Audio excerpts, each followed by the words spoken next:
안녕하세요. 2023학년도 러닝 팁스 시작하도록 하겠습니다. 최근에 가장 많이 이슈가 되고 있는 생성형 AI, 챗 GPT 들어보셨죠?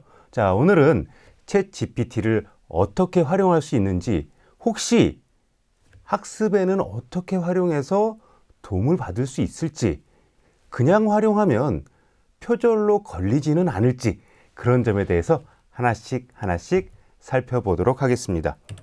네, 전체적으로 한 4가지 주제를 가지고 할 겁니다. 첫 번째는 기본적인 사용법 말씀드릴 거고요. 기본적으로. 두 번째는 챗 GPT와 함께 활용할 수 있는 크롬의 확장 프로그램 하나씩 살펴보고요. 두 번째는 실제로 프롬프트라고 하는 것이 질문하는 창입니다. 거기에 그대로 내가 그냥 사람과 대화하듯이 편하게 질문하면 되긴 하는데요. 질문하는데도 요령이 있습니다. 그 요령하는 방법을 하나씩 말씀드리고요. 그 다음에 또 다른 인공지능 프로그램과 함께 쓰면 훨씬 더 기능을 업그레이드 해볼 수 있거든요. 그런 것들 말씀드리고, 마지막으로 유용한 인공지능 생성 사이트들도 말씀드리도록 하겠습니다.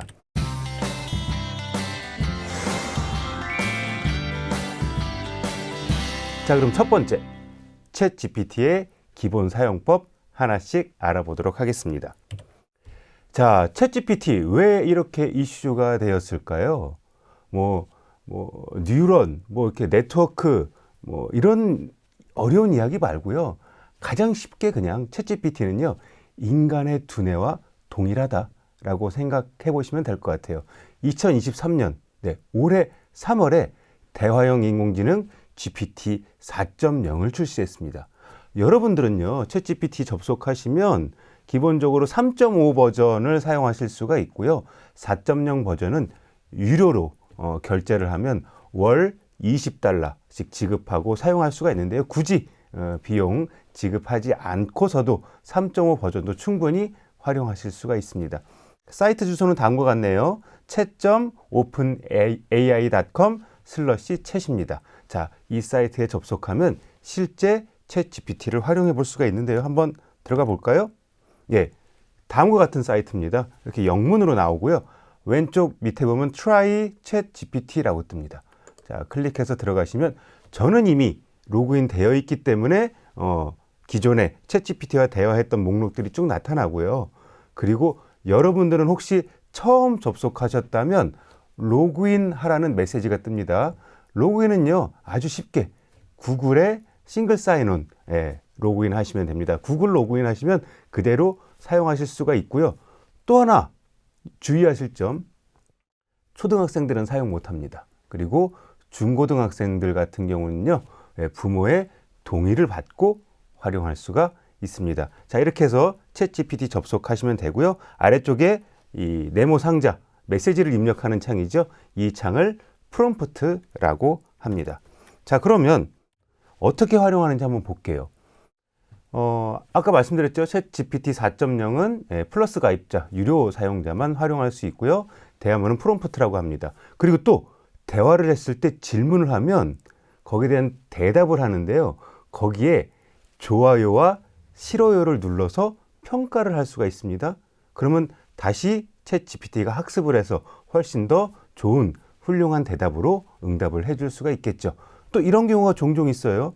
도중에 네트워크가 불안정하거나 웹브라우저 문제 등으로 답변이 끊길 경우가 있을 때가 있습니다.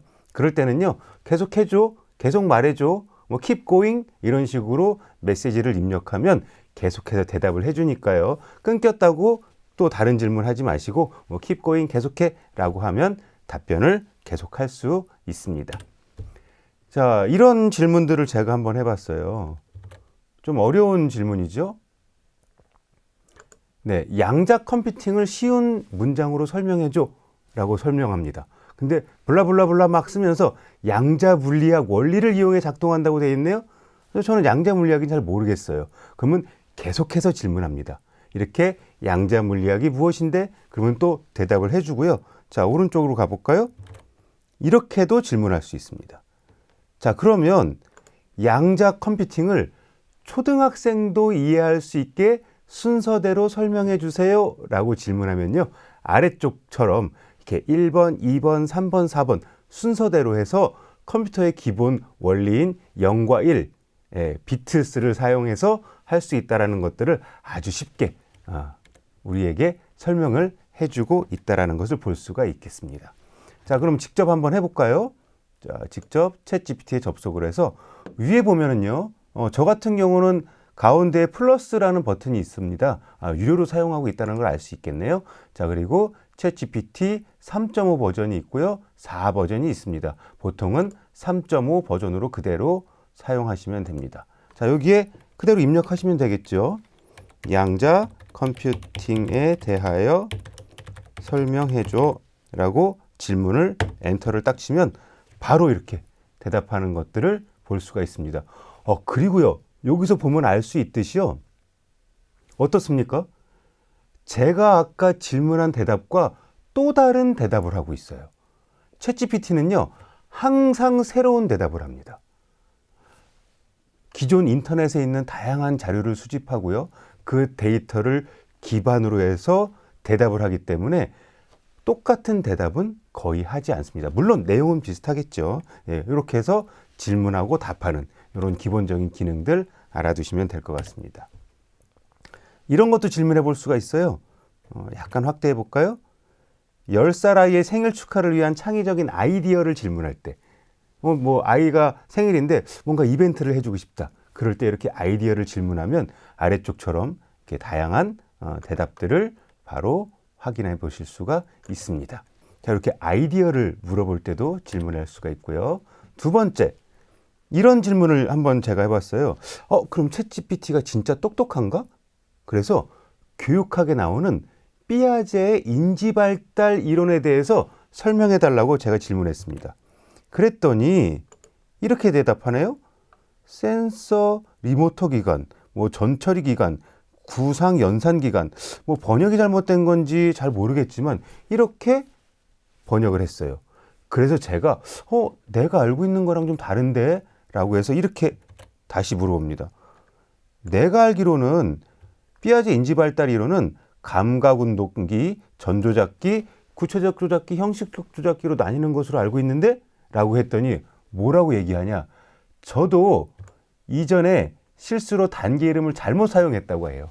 그러면서 저의 질문에 다시 받아들이면서 그 구체적 조작기, 전조작기, 형식적 조작기에 대해서 설명하는 것을 알 수가 있습니다. 자, 여기서 중요한 거. 챗GPT 그대로 믿으면 될까요? 그렇지 않다라는 것이죠. 여러분들이 챗GPT를 사용할 때 제일 중요한 거 바로 디지털 리터러시 비판적 사고력입니다.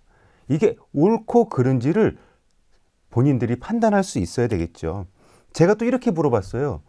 햇볕에 완전히 젖은 빨래 5개를 말리는데 총 3시간이 걸려? 그러면 20개를 말리는데 몇 시간이나 걸릴까? 몇 시간 걸릴 것 같습니까? 자, 생각해 보세요. 똑같이 5개를 말리나 20개를 말리나 동일한 시간이 걸리겠죠, 밖에서. 그런데 챗GPT는 이렇게 대답합니다. 곱하기를 해요. 3시간 곱하기 4에서 12시간이 걸린다. 이렇게 잘못된 대답도 하고 있다는 걸 알 수가 있습니다. 그리고 기본적으로는 영어로 질문하는 게 좋다라는 것도 알아두시면 되겠죠. 영어로 질문하실 때 어떻게 하면 돼요? 번역 프로그램 활용하시면 될 것 같습니다. 그리고 2023년도 5월에요. 구글에서 챗GPT와 비슷한 도구를 개발해서 오픈했습니다. 바로 구글의 바드라는 건데요. 요 바드 같은 경우는요, 기본적으로 개인 계정으로 로그인했을 때 활용해 보실 수가 있고요. 개인 계정이 아니라 구글 워크스페이스에서 활용할 때는요, 설정에서 조금만 만져주시면 학교 계정이나 이런 데서도 활용하실 수가 있습니다. 사용법 같은 경우는 챗GPT와 동일하니까요. 구글에서도 구글의 챗GPT 바드라는 게 출시됐다라는 것들을 확인해 보실 수가 있겠습니다. 자, 지금부터 잘 들어주세요. 자, 그러면 챗GPT를 가지고 과제물의 도움도 받을 수 있겠죠. 그런데 그때 주의할 점이 있습니다. 첫 번째, 아까 보셨다시피 챗GPT의 저의 질문에 대답은 다 올바른 대답을 하지 않습니다. 그렇기 때문에 가장 중요한 거 출처를 확인해야 되겠죠. 이 정보가 옳고 그른지에 대한 비판적인 사고력을 가지고 있어야 됩니다. 그리고 두 번째, 정보를 검증해야 되겠죠.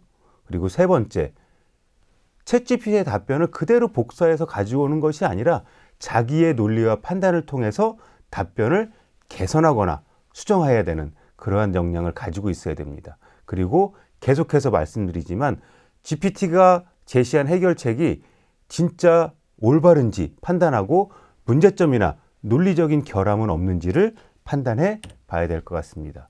그리고 또 하나, 나만의 창의적인 생각이나 아이디어가 과제에 반영돼야 되니까요. 그대로 챗GPT에 있는 답변을 가지고 오면 표절입니다.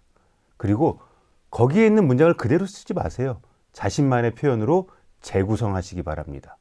그리고 거기에 나온 대답을 가지고 내가 그대로 받아들이는 것이 아니라 다른 학생들과 토론하고 소통하고 교수님들과 같이 한번 이야기 나눠보고 그런 역량들도 필요하겠습니다.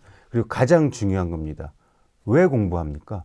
공부하는 목적, 내가 이 과목을 공부하는 목적과 학습 목표를 염두에 두고 그냥 복사해서 갖다 놓고 과제를 해결하는 것이 아니라 내가 왜 공부하는지, 내가 학습하는 목표가 무엇인지를 염두에 두고 공부하시면서 챗GPT를 보조도구로 활용하시면 도움이 될 것 같습니다. 그렇다면 위와 같은 점들을 주의하면서 학습에 도움을 받을 수가 있겠죠.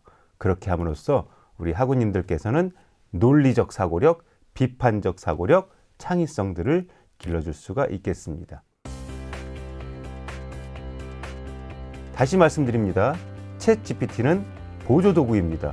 그대로 복사하고 붙여넣기 하면 표절입니다. 인공지능은 사고하는 능력은 없습니다. 인간의 고유 능력 다들 알고 계시죠? 사랑하는 마음과 질문하는 능력. 이제 GPT의 답변을 듣고 비판적 디지털 리터러시의 역량까지 갖춰야 하지는 않을까요?